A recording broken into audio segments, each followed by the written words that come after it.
I'm absolutely convinced at this point that this country has fallen. It's fallen so low that I don't believe that there's a way to recover, you guys. Society is crumbling. The morality of people has disappeared. You can't trust anybody, you guys. What am I talking about? Listen, the reality is that every 40 seconds, a child goes missing.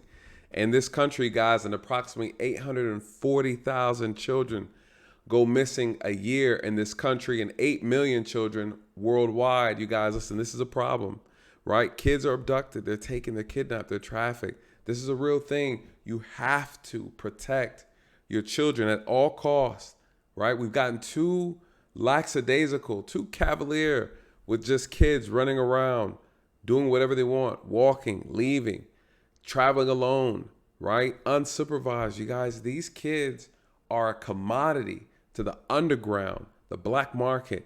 People who seek to do evil and nefarious things to them, you guys, they want and they seek after children every single day, every 40 seconds.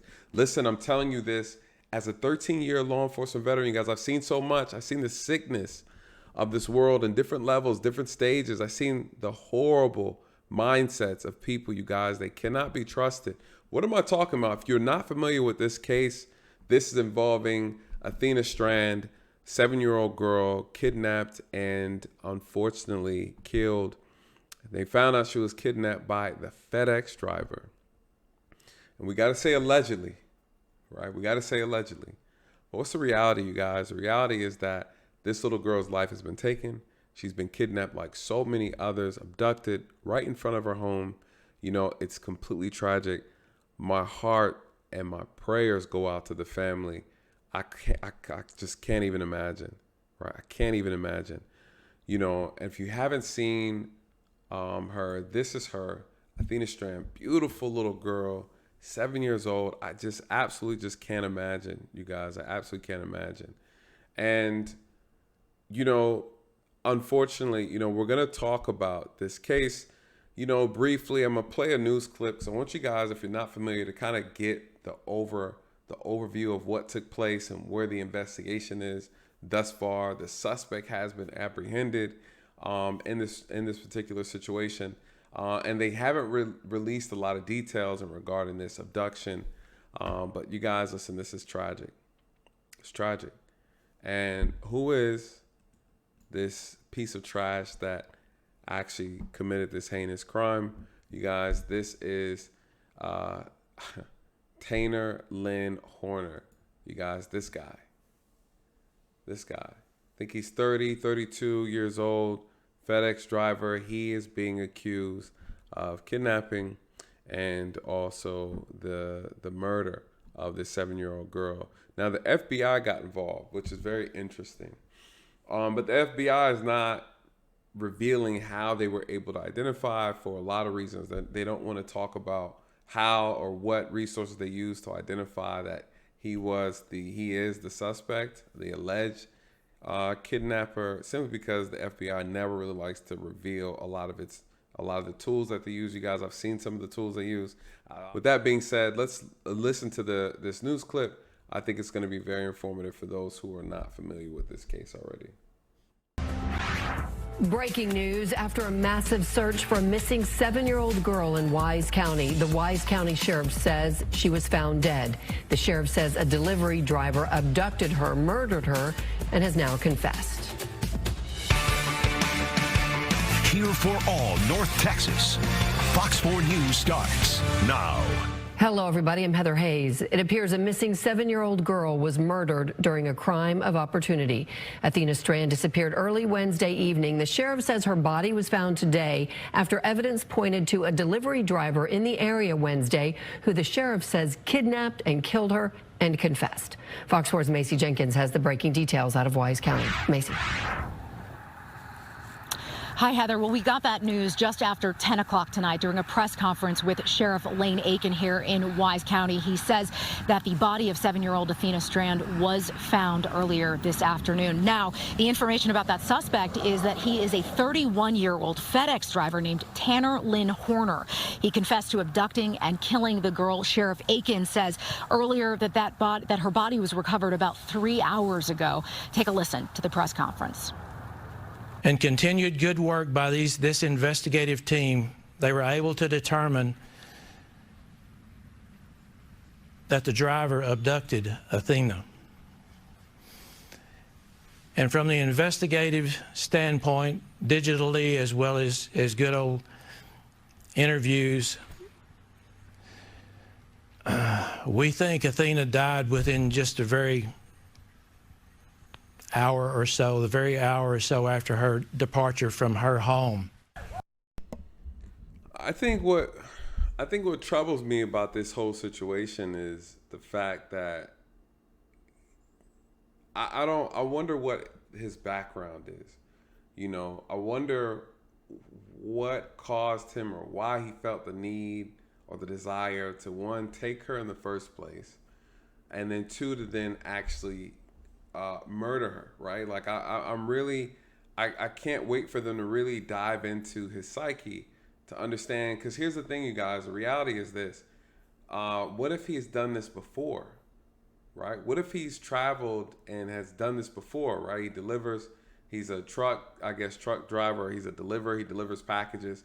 What if, and what people don't realize about a lot of these killers, psychopaths, whatever you want to call them, mentally out of here people, they will do things like this maybe once a year, twice a year. You know, some repeat offenders, they have this insatiable appetite. They do it often, right? Or maybe he's a pedo, right?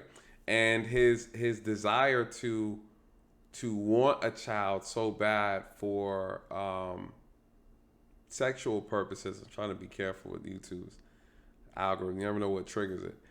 So he might have fantasized and been fantasizing, you know, once they get a hold of his computer, his phone, and now he's finally had an opportunity, right? Maybe this is the first time he felt brave enough, had the courage enough to try and take advantage of a child, or maybe he's done this before, and maybe it was so far apart. Again, what did I say earlier, you guys? A lot of people don't realize this. Again, I cannot stress this enough. Every 40 seconds, a child is abducted and gone missing in this country. This is a fact.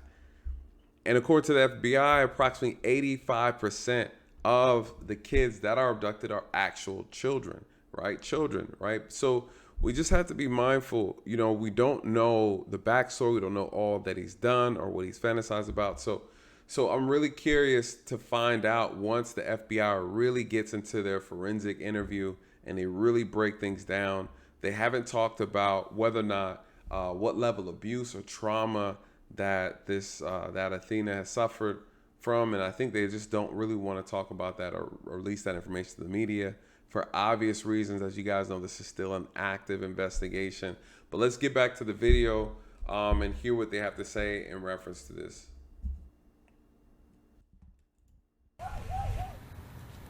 Now, just before 5 o'clock this evening, we came across a section of County Road 4599, just south of Highway 114. Now, this is about 7 miles away from the Strand home. We saw several law enforcement agencies, including Wise County Sheriff's Office and Texas DPS. They were combing through a heavily brushed and wooded area, even looking into the ditches on the side of the road.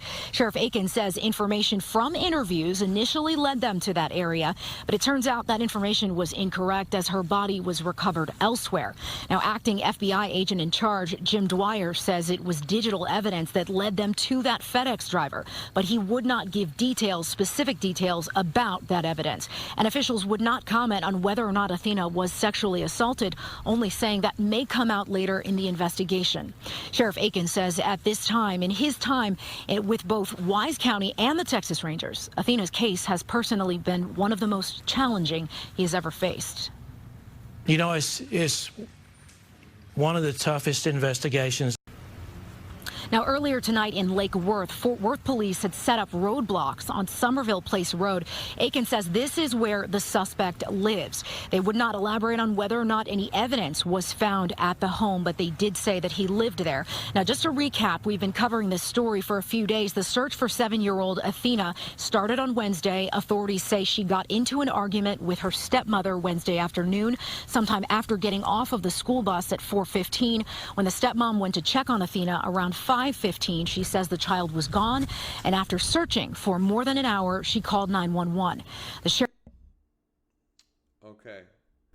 Now, granted, she's 7 years old, but believe it or not, you guys, a lot of abductions and kids going missing, a big portion of that is kids who run away from home or leave the home due to some type of instability in the home or issues within the family, right? There's fighting, there's tension, maybe abuse or something like that, and the kids escape, right? They're leaving out. So to hear them say that it was due to, there was an argument that happened between the stepmom and her, and then I guess she wandered off, maybe out from in front of the home. I don't know, but that is interesting that they actually put that out there. And it's also interesting, again, that the FBI or the investigators are not releasing any information that they found in the home. They don't want to be too, listen now, they really don't want to give too much information out to the public. Let's continue. Sheriff says Athena's father was driving to a hunting trip out of town. Her biological mother lives in Oklahoma and drove down later on when she found out what had happened. Authorities say Athena's family is understandably devastated after learning what happened to the girl a little over 48 hours ago. Again, that suspect name is Tanner Lynn Horner. He's a 31-year-old from Lake Worth, a FedEx driver. He is charged with capital murder and aggravated kidnapping. He is now behind bars in the Wise County Jail, and his bond has been set at $1.5 million. Heather, a very sad end to 2 days of searching for 7-year-old Athena Strand. And listen, I really want to go over some data with you guys just to kind of show you a little behind the scenes of what's actually going on and how big of a problem this is. I know we all know, but I think when you see the numbers, it really drives it home to have like a better understanding of how much of an epidemic this is, and how unfortunately a lot of parents are they're too lax when it comes to the safety of their children. You guys, I can't stress it enough. I can't even tell you how many 911 calls I used to receive from parents saying, hey, I can't find my kids, or hey, I don't know where they are, or hey, I think they walked out and they haven't came out, they're out too late. You will be surprised how many calls we would get in reference to helping parents find their children. So let me pull up some data. I feel like it's more impactful when you see it. And simply hearing about it, we know that the problem is bad. It's another thing when you actually can see the numbers and like visualize this issue. So this is from a website. It's a nonprofit called childfindofamerica.org. I'll put the link in the video for you guys to check it out. They pull their data from other government sites and things like that. But I like how they just kind of have everything together just to kind of read very, quick access. So an estimated 58,000 children were victims of non-family abductions. The reason why they say non-family abductions, you guys, because believe it or not, there is a large percentage of kids abducted by family members or people that they know. And so this is a non-family abduction and stereotypical kidnappings. Simply just to say, listen, these are ones that we're talking about are strangers. This is what we're referring to, strangers. And a lot of the family abductions really come from, a lot of times has a lot to do with like child custody issues, or, a parent that's just out of control, or domestic violence situation or something to that effect. So let me see. Let's get some data here. 81% of the kids abducted were 12 years or older in non-family cases. 58% were 12 years old and older in stereotypical kidnappings, and 40% of the stereotypical kidnappings the child was killed, you guys. And this is non-family. These are stranger-related kidnappings. 40% stereotypical kidnappings, the child was killed. So one could argue almost half of these kidnappings done by strangers and a child losing their life. Very, very, very tragic. Very, very tragic. And other 4% of the child was not recovered. In these cases, you guys, unfortunately, these are situations where the kids they're buried, they're lost somewhere, they're in somebody's river, or they're trafficked and sent overseas, and they're never found. They're absolutely never found. So what they're referring to here is that 4% case. 86% of the perpetrators are males. I'm not surprised there. 86%. That's pretty much the majority, when you're looking at these type of cases. And then the abducted children are predominantly female. That's interesting. And then nearly half of all victims were sexually assaulted.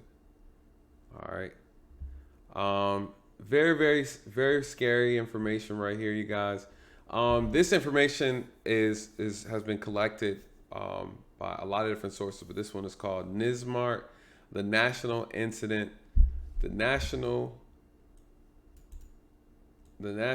guess it's not going to let me highlight. The National Incident Studies of Abducted, Runaway, and Thrown Away Children are conducted periodically by Office of Juvenile Justice and Delinquency to provide national estimates on missing children. So that's what that organization does. This is where a lot of this data is being pulled from. And so again, you guys, this is tragic. I just look at these type of situations, unfortunately. I wish there was a punishment that would be appropriate enough to, one, discourage this type of behavior, and then also make the family feel like they are getting and receiving the justice they deserve. What is the sheriff thinking about doing in reference to this psychopath, you guys? I won't even call him that, right? We don't even want any excuse as to why he can't serve time in prison, or better yet, the death penalty, and which is exactly what they're going to offer him in Texas. So shout out to the sheriff's department for pushing that. Some people feel some kind of way about the death penalty. I get it. I'm a firm believer that, when it comes to things like that, it needs to be on the family's request, right? So tragic, sad, you guys. Let me know your thoughts on this. Again, prayers out to the family. Such a sad thing, and for all the kids that go missing, you guys. This touches me personally. It's very hard investigating crimes like this, you guys. I've seen so much, and it's very hard, man. It's very, very hard. And so I was really curious to see how this was going to turn out. And, I'm glad that they got him off of the streets, and there's plenty more out there to get. So, thank God for those men and women out here doing that work and really trying their best to keep the place safe. Anyways, you guys, that's it for tonight. This is Real Nathan Daily. Thank you so much for tuning in. Please like, comment, share, and subscribe. If you see value in the channel, please join the channel. Would love to have you a part of the team on our way to 20,000 subscribers, you guys. So thank you again. Good night. God bless.